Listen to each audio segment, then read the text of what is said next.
in May 23rd, from the MGM Grand Garden Arena, it will be UFC 98. The main event of the evening will be Rashad Evans against Quinton Rampage Jackson. Hughes and Sarah will fight, and there was a lot of fight earlier tonight.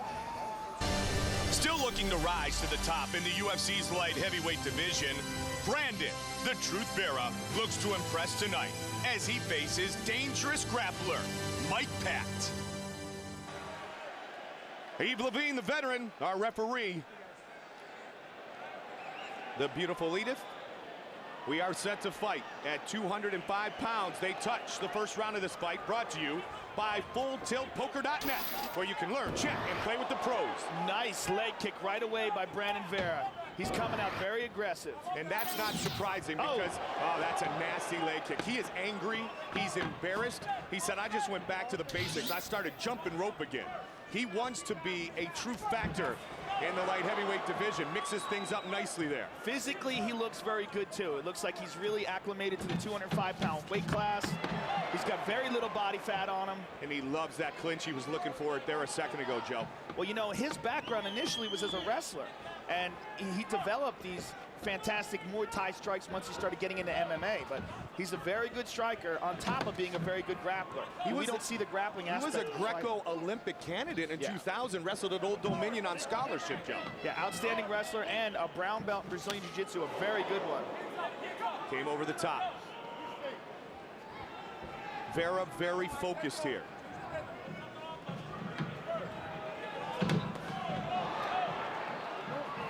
He has absolute knockout power in pretty much every limb. And another good combination, finished with the kick. Patt took that one right in the thigh. Mike is having a hard time finding his range here. Well, 6-inch difference. Very long and lean, especially at 205 is Vera. And you make a great point that finally he's getting acclimated to truly being a light heavyweight fighter. Oh, good straight left. Patt took it well, though. You know, it's nice for Patt to finally have a full training camp as well. You know, as he said before, he came into the first fight in the UFC against Tim Boetsch, very short notice. Patt's a tough dude, and you know, very impressive record, 15-3 in his mixed martial arts career. Brandon, yeah, you can see him winding up for the kicks. Patt's just trying to move that head around, trying to find his range, as you talked about, Joe. Brandon Vera said, I'm back to loving training. I'm back to loving fighting. I want to forget about all the other stuff. I just want to do what I do best, and that's attack the leg so far here in round one. Yeah, he looks much more aggressive than we've seen him lately.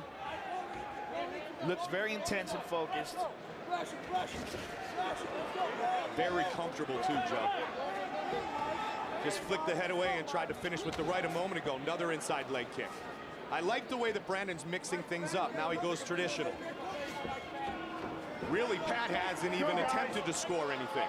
Well, in his first fight at 205 against Reese Andy, he came out great, but Patt is hurt badly with those leg kicks. Yeah. Brandon is just slamming that shin into the meat of the thigh over and over again. Well, Brandon lost about 28 pounds in about a month because he took that fight at 205 on short notice. And he had a real problem with his energy in that fight. You know, just due to simple dehydration. But he was in great condition when he went the distance against Jardine. Yes, he looked great in that fight. This Jardine's just a real awkward guy. And Jardine landed some great shots and won a close decision.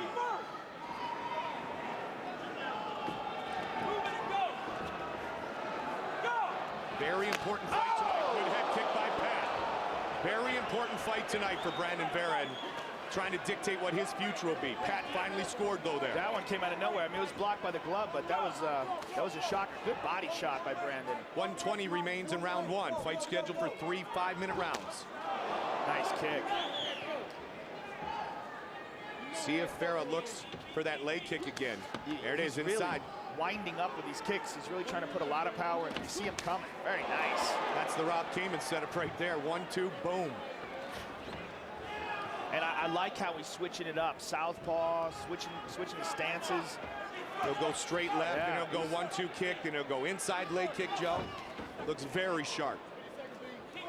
No one has ever doubted his skills or his abilities. There were just some other questions when it came to Brandon Vera in the past.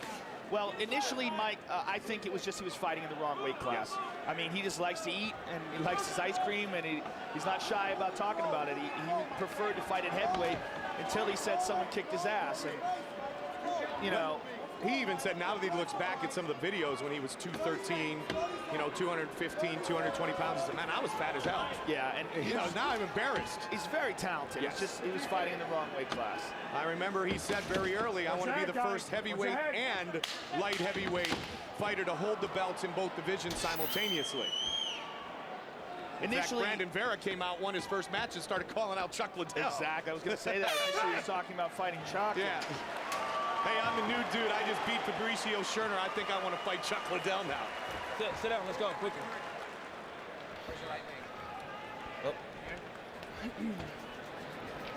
Mike, you're doing fine. You gotta be fucking aggressive. You gotta throw those hands on the inside. You gotta get right in his face. Listen to me. Got it? You gotta get in his face. You're letting him sit too much on the rhythm. He's getting too comfortable. He's staying in one spot. He's a heavy bag. Got it? But you're letting him get comfortable and he's picking his shots.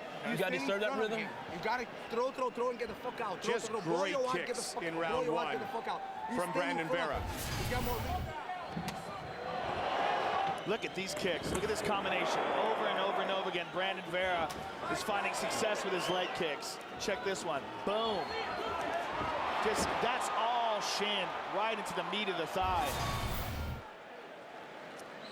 Debuted in October of '05 against Fabiano Scherner. Won that as a heavyweight, beat Eilers, Silva, Mir, and now he looks tonight to get back to his winning ways. Does Vera round 2 against Michael Patt. And as you said, his most impressive performance as a heavyweight was against Mir. He just looked like a monster in that fight. Pat's got to come out and be aggressive here. And George Gurgel talked about it, so did Neil Rowe. Because right now, it's Brandon Vera who's got all the timing down.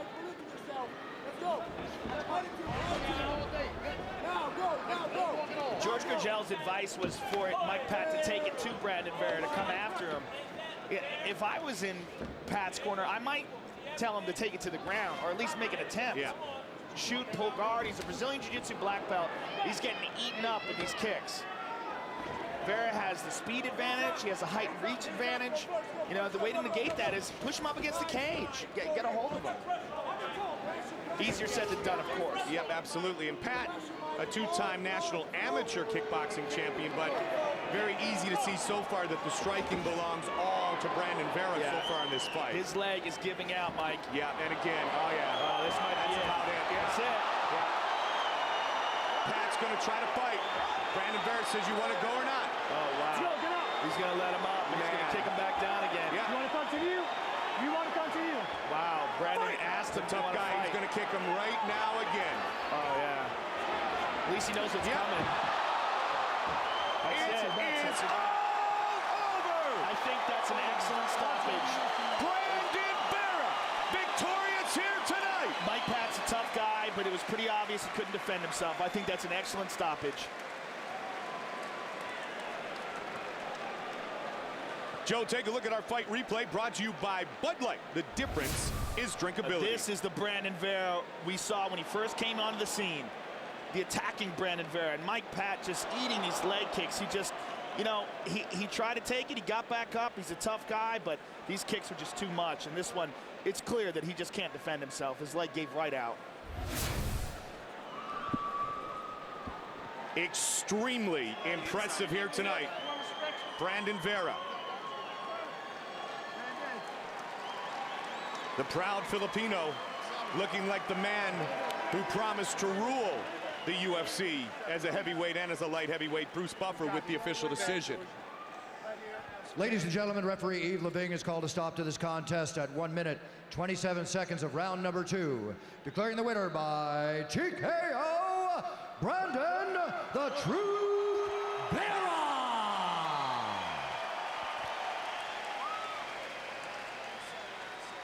Here's Joe.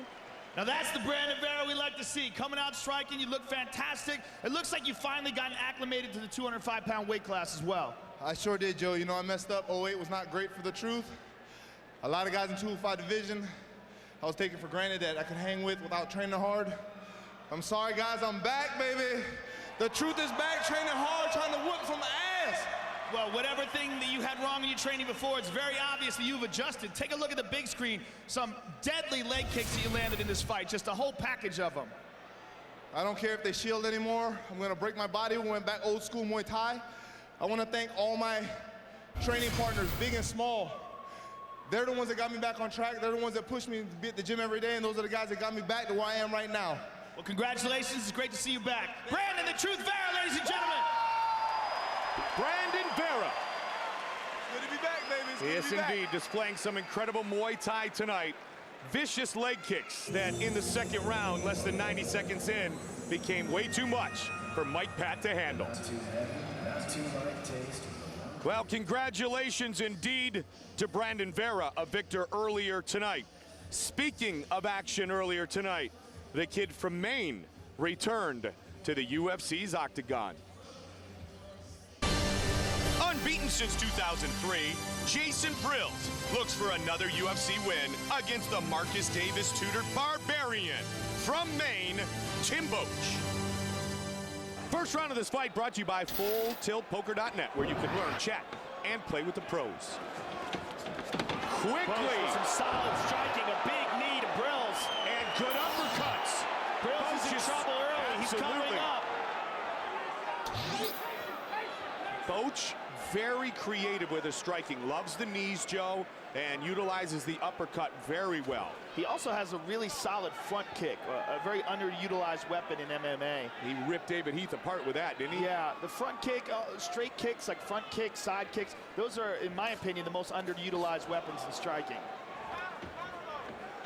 And Brilz is trying to connect here with Boetsch, but Boetsch is clearly the better striker so far. Brilz, this is what he wants. He wants to get a hold of him, but, you know, that's way easier said than done. Little dirty boxing there by Brilz, but he's going to have to do more than that. Boetsch has moved around a lot during his mixed martial arts career. He's trained at the Militich camp. He's trained, of course, back in Maine with Marcus Davis. Spent some time preparing for this fight tonight with Team Sityotong in Boston, Massachusetts. And there's that kick you talked about in Mark Delagrati. And Brilz was hurt a moment ago, Joe. Brilz bleeding out of his nose, but he's keeping his composure. And he really would like to get this fight to the ground. Now, he definitely, at least on paper, is not the one who wants to get into a striking battle. It's Boetsch who wants to strike if he can. Nice leg. There's the takedown, timed nicely. Very nice. And as we said before, Brilz has an excellent ground game. He waited for that kick to be thrown, took advantage of it, timed it perfectly, and got the takedown. Boetsch gets to full guard, though. And immediately Brilz tries to pass and lets Boetsch back up, which I think is a big mistake. Jason Brilz has double underhooks here. Has won 4 of his last 5 fights by submission, Joe. And unbeaten since 2002, as we mentioned before. Boetsch, ironically, thought about being a professional bodybuilder for a while. Huge Arnold Schwarzenegger fan. And of course, the Arnold's here this weekend in Columbus. The Arnold Classic Fitness Expo, where all the freaks come out. There have been a few things to look at which weren't normal. There's a bunch of women walking around who look like Kevin Randleman in a dress. Actually, they're a little bigger. Old school Kevin Randleman. Kevin's dropping down to 185 now. They're still way bigger. Oh, time to go over the top. Jason Brilz. A couple of times, Brilz tried to use that right hand. Sneak it to the chin of Tim Boetsch. Fight scheduled for 3 5-minute rounds. Boetsch threw a leg kick earlier, and that's how Brilz got him down. Yep. So Brilz looks like he's looking for that right now, and Boetsch is deciding to stick to the punches. Nice right hand there by Tim Boetsch. He kind of went over the top, then he waited, he threw the uppercut, Joe. Brilz tried to lead with the uppercut. In the David Heath fight, one of the things that impressed me the most about Boetsch is how physically strong he is. At the end of the fight, he just kind of like ragdolled David Heath to the ground and beat him up. Boetsch trying to set it up again. Under 90 seconds remains in round number 1. Completely abandoned the kick so far. Well, Joe, like you said, exactly like you said, Joe, that was That is, at least, again, on paper, definitive place of advantage for Jason Brilz, so why take a chance of the fight going there again? Especially when you're winning the game of the hands. Well, you know, the thing about the kicks is, though, kicks and knees and all those things, even though they do open you up for takedowns, they make the spectrum so much broader of your striking. It makes it so much harder to time you and figure you out.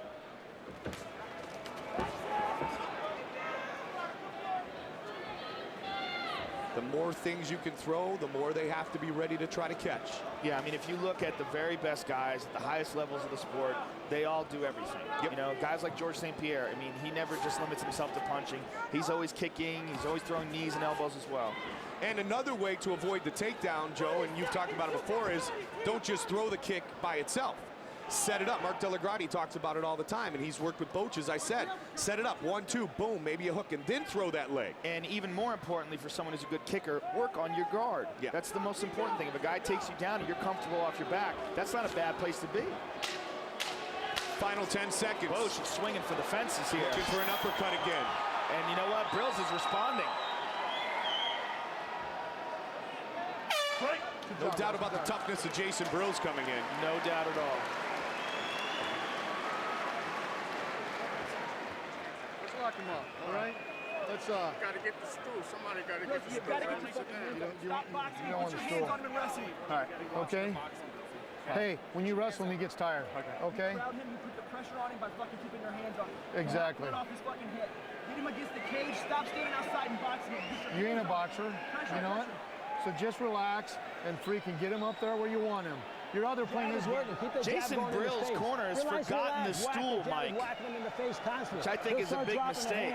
He comes up and you know what? Boetsch almost had to grab his own stool. Well, you know what? Brilz should sit down on the ground then. You know, just do something. Relax.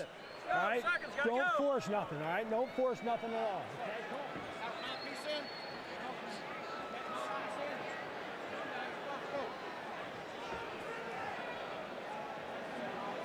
Smile on the face of Jason Brilz, set for round number 2.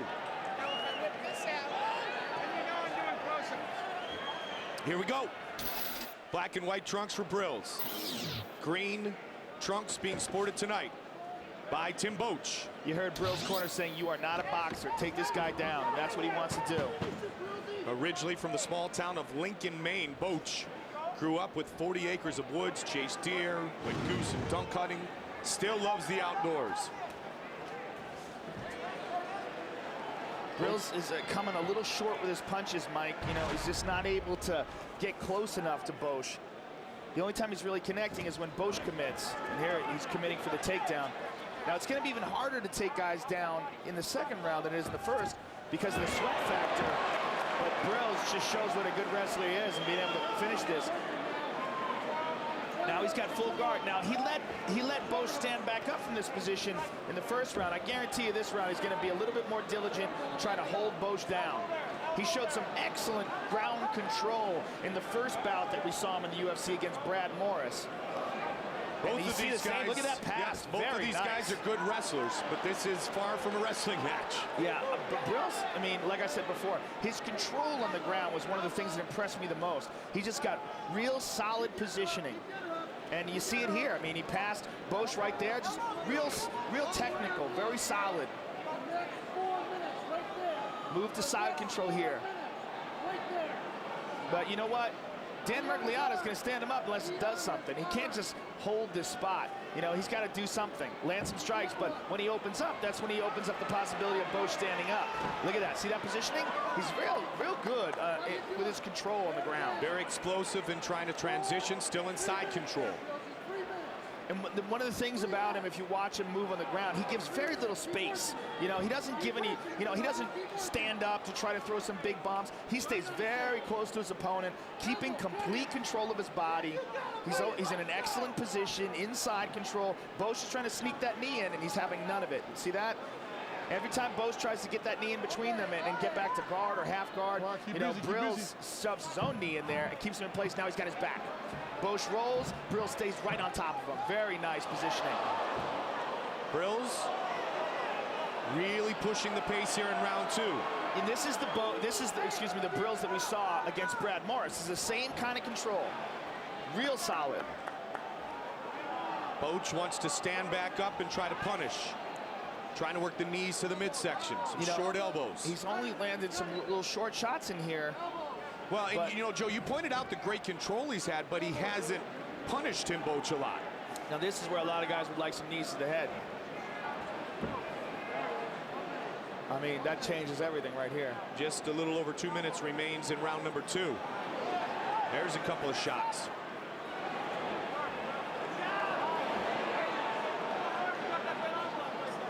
I mean, an advantageous position, Joe. And now starting to tee away a little bit. He's got that, well, he did for a second. He had that left arm pinned down with the leg. Look at this, Brilz going for a guillotine. Can he get it from here? Yes, he can. That's a very good position. I can't tell if his arm is... Okay, here he goes.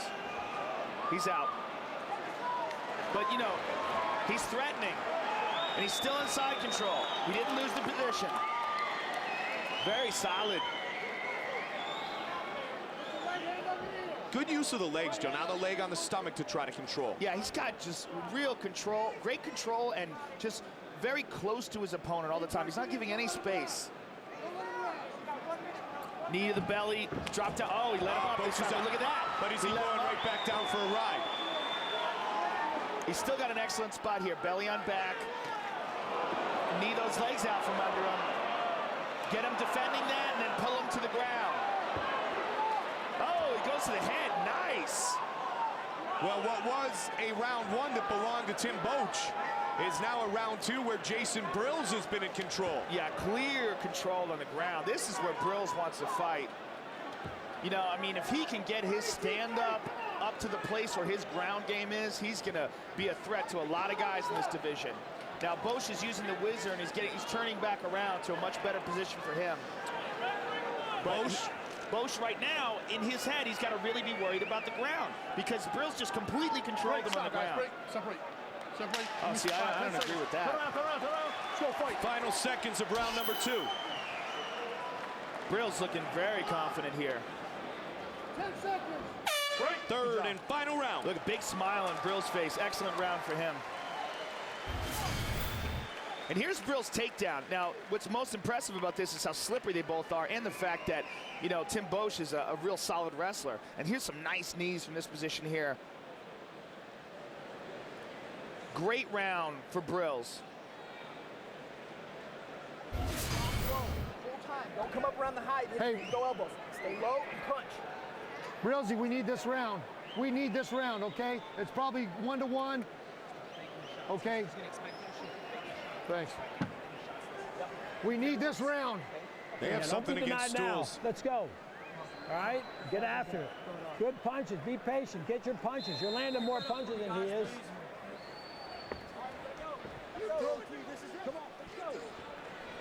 Third and final round. First round to Boetsch. Second round in all likelihood to Brilz. Next 5 minutes should decide who the victor is. See how long it takes for Brilz to attempt another takedown.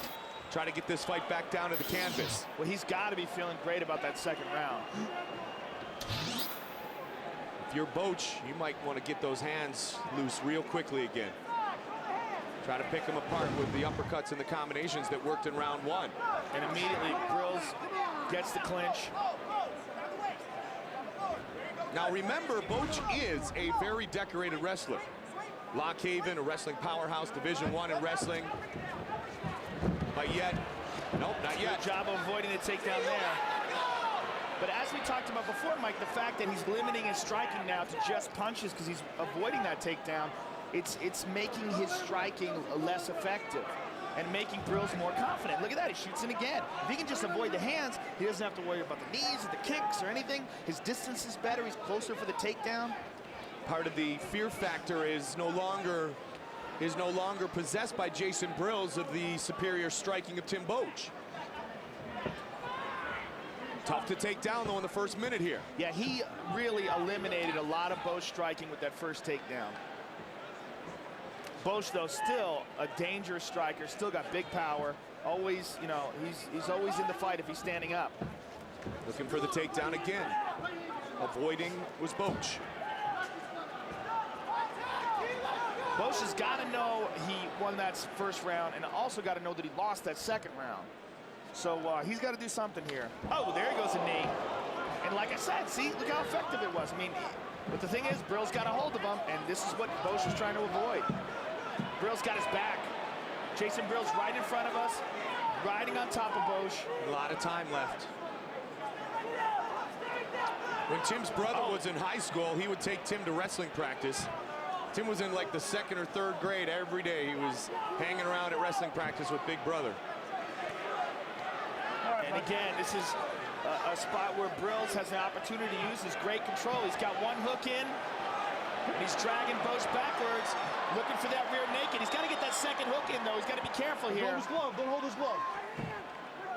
If Boetsch turns into him, there he goes. Boetsch gets to guard. Good job by Boetsch there. Gets the half guard. Joe, Tim's got to get this back up. Side control. Look at his positioning. I mean, I'm very impressed with Jason Brilz' control on the ground. Had a ton of side control in round number 2 as well. He just stays on him. Stays on. Look at that. He gets his feet, though. All right, 2 minutes, 15 seconds left in the fight. If I was in Boetsch's corner, I would be yelling for him to kick. Throw some of those effective kicks. Throw some knees. Looking for the counter. And since success has come his way on the ground, Jason Brilz a little less hesitant to let the hands go. Yeah, I mean, he's clearly looking to duck under those punches. And you know, the punches are coming much slower now as well. And there he goes, ducks under, gets that single. He's gonna spin around the back. Look at that, very nice. Jason Brilz, if he can just stand on top of Tim Boetsch for the remaining minute and 34 seconds, he's gonna win this fight. Knee on belly. 63 career wrestling victories at the University of Nebraska at Omaha. State champion in high school, academic All-American. And a 4-time state wrestling champion. At Camden Rockport High School in Maine was Tim Boetsch. Good ground and pound here by Jason Brilz. I like the uppercuts he throws. Brilz is literally, Joe, about a minute away from grounding and pounding out another victory in the UFC. And he's grinding down on Boetsch's face with that elbow as he rides him. And now he gets the full mount. Very nice. This is not good for the kid from Maine. He's still got time here. He could catch a submission here. If Boetsch's got to watch those arms. Yeah, he went to hook that left arm, excuse me, the right arm there. Bloodied up now is Tim Boetsch. I would like to see Jason Brilz try to finish this fight. Boetsch is opened up, Joe. That right arm, he keeps extending it. Brilz has excellent submissions. 15 seconds. 10 seconds, guys. 9 of his 16 career wins. Go for it. There's 2 arms poking up. Grab one. Look at that right there. Oh, spin around. Right, almost right.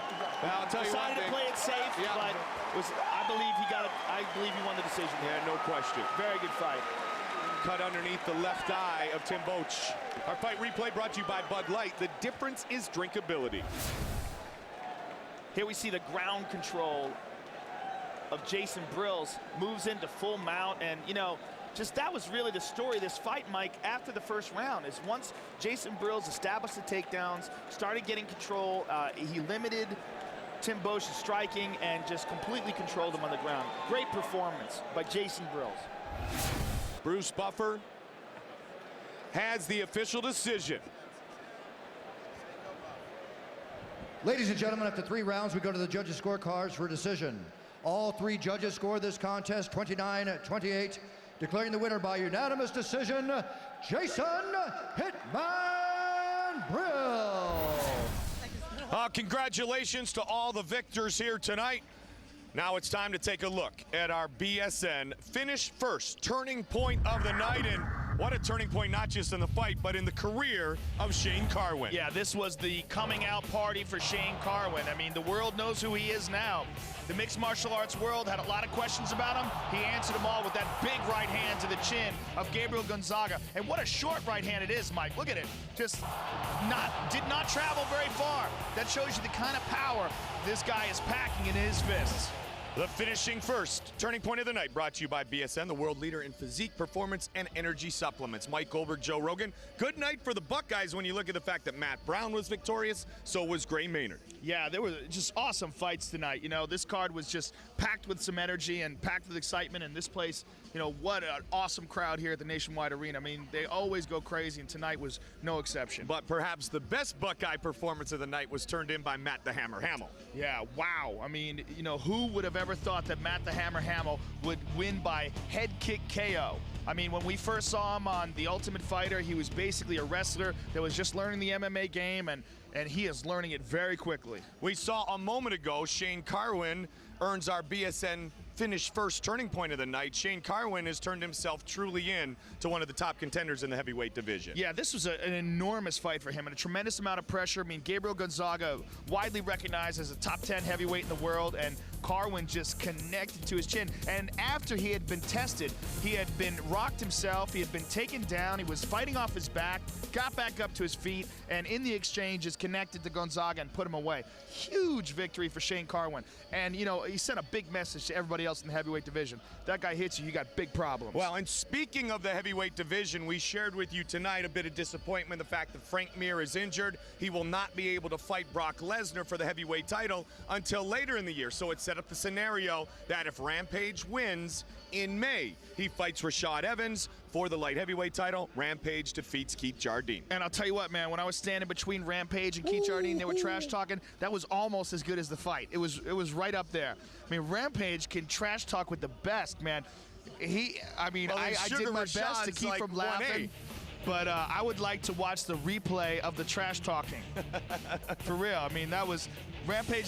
I've always said is one of the funniest guys I've ever met. Easily could be a stand-up comedian, and you know, he just so happens to be a cage fighter. But man, when it comes to talking trash, that guy's the king. Well, it is indeed. There it is. There's your replay. Look at what his facial expression when he starts getting the eyebrows up. He's like. Some of the things he said were awesome. Write it down right now. UFC 98, Saturday, May 23rd, from the MGM Grand Garden Arena, the main event of the evening for the light heavyweight title, Rampage versus Rashad. Huge fight, tremendous fight, and you know what? Rashad has, he's got a grudge against Rampage, not just for the trash talking, but for the fact that he beat his teammate Keith Jardine, and it's an awesome matchup too, stylistically. You know, I think that Rashad Evans brings a lot of tools to the table. He's a fantastic wrestler. He's got, obviously, due to his knockout of Chuck Liddell, vicious power in his hands himself, and he's game as they come, and that's just going to be an awesome fight. It certainly will be, and then we will look forward later in the summer to Brock Lesnar taking on Frank Mir, and we'll see you very soon back in the octagon, brother. Indeed, my friend. Another night here in Ohio that was successful. A great main event of the evening, as Quinton Rampage Jackson is going to get another shot at the title. Here's what's coming up inside the octagon, brought to you by Tap Out, an expression of combat known worldwide, now available at tapout.com. On Wednesday, April 1st, it's UFC Fight Night Live from the Somay Center in Nashville, Tennessee. Live at 8 p.m. on Spike in the U.S. Check your listings internationally. Tickets are still available. Then on Saturday, April 18th, it's UFC 97, presented by Tap Out. From Bell Center in Montreal, Quebec, Canada, Anderson Silva takes on Talis Latis, and Chuck Liddell faces Shogun Hua. Tickets are sold out, and UFC 97 is available only on pay-per-view. Then on Saturday, May 23rd, it's UFC 98, presented by Tequila Cazadores from MGM Grand Garden Arena in Las Vegas, Nevada. Tickets are on sale now at the MGM box office and Ticketmaster.com. Then on Saturday, June 13th, it's UFC 99, the comeback from Lanxess Arena in Cologne, Germany. Tickets go on sale Monday, March 9th, exclusively to UFC Fight Club members and to the general public on Friday, March 13th. And that's what's coming up inside the octagon, brought to you by Tap Out, an expression of combat known worldwide, now available at tapout.com. We say so long from the capital city. Don't forget, all the post-fight action, unseen preliminary matches can be looked upon at UFC.com. The executive producers of the Ultimate Fighting Championship, Frank Fertitta III, Lorenzo Fertitta, and UFC President Dana White. Our supervising producer is Craig Borsari. Tonight's show produced by Bruce Connell, directed by Anthony Pasquale Giordano. Tim O'Toole, our coordinating producer, Alan Connell, our technical producer, and another great night of fights put together by the VP of Talent Relations, Joe Silva. How about the Hammer, the other Hammer, the one from Cincinnati? Jason Day, Kendall Grove. You know what? The Spider is back, feeling better than ever, and violently finishes the fight tonight, as did the immortal Matt Brown. I'll tell you what, Drago's a tough dude, but tonight was all about Matt Brown, as again, a kid from the Queen City of Cincinnati would reign supreme. Shane Carwin, it was either beat a really big man, or you're not a real contender for the heavyweight title. One right hand later, Carwin puts himself right up with Lesnar and Mir and the greats in the heavyweight division. And then in our main event of the evening, Rampage against Jardine. Rashad knew that if Rampage won tonight, they would face off. And you know what? Rampage won, and he will fight for the title again. For my partner Joe Rogan, all of us at the Ultimate Fighting Championship, Mike Goldberg saying so long from Columbus. Until next time, we see you right back here inside the Octagon.